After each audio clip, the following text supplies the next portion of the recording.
வாங்க இன்றைக்கி பீர்க்கங்காய் தோல் சட்னி எப்படி செய்கிறதுன்னு பார்க்கலாம். இது ரொம்ப ஈஸி அண்ட் சிம்பிள். யார் வேணாலும் செய்யலாம். பிகினர்ஸ் யார் வேணாலும் ட்ரை பண்ணுங்கள். ரொம்ப நல்லாயிருக்கும்.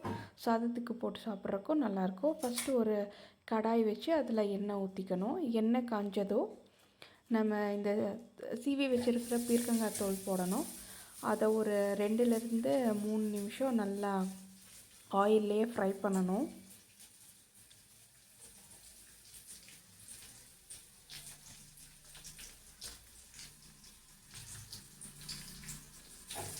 இது சூடான ரைஸ் கூட சாப்பிட்றதுக்கு ரொம்பவே நல்லாயிருக்கும்.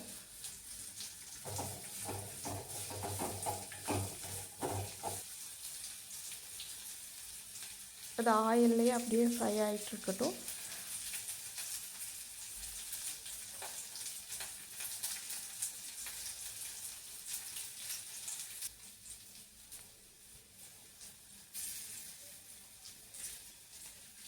ஒரு 3லேருந்து 4 நிமிஷம் போதும். அதுக்கப்புறம் காஞ்ச மிளகா 4,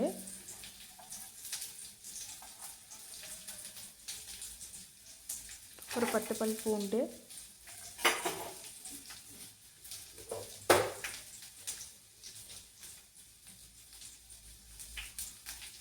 அதுக்கப்புறம் தனியா கொஞ்சோண்டு போட்டு ஒரு 2 நிமிஷம் நல்லா வதக்குங்க.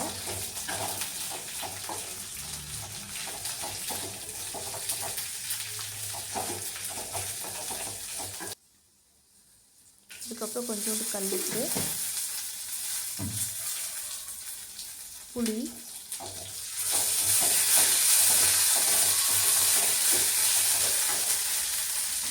கடைசியாக கொஞ்சோண்டு துருவன தேங்காய் போட்டு ஒரு நிமிஷம் அப்படியே ஸ்லோ ஃப்ளேமில் ஃப்ரை பண்ணிங்கன்னா போதும்.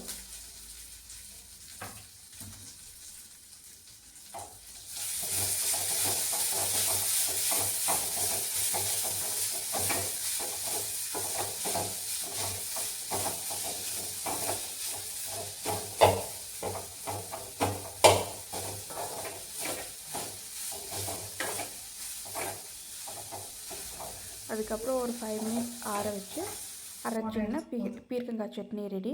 இதை ஒன்ஸ் நீங்கள் ட்ரை பண்ணி பாருங்கள். ட்ரை பண்ணி பார்த்துட்டு கமெண்ட்டில் சொல்லுங்கள்.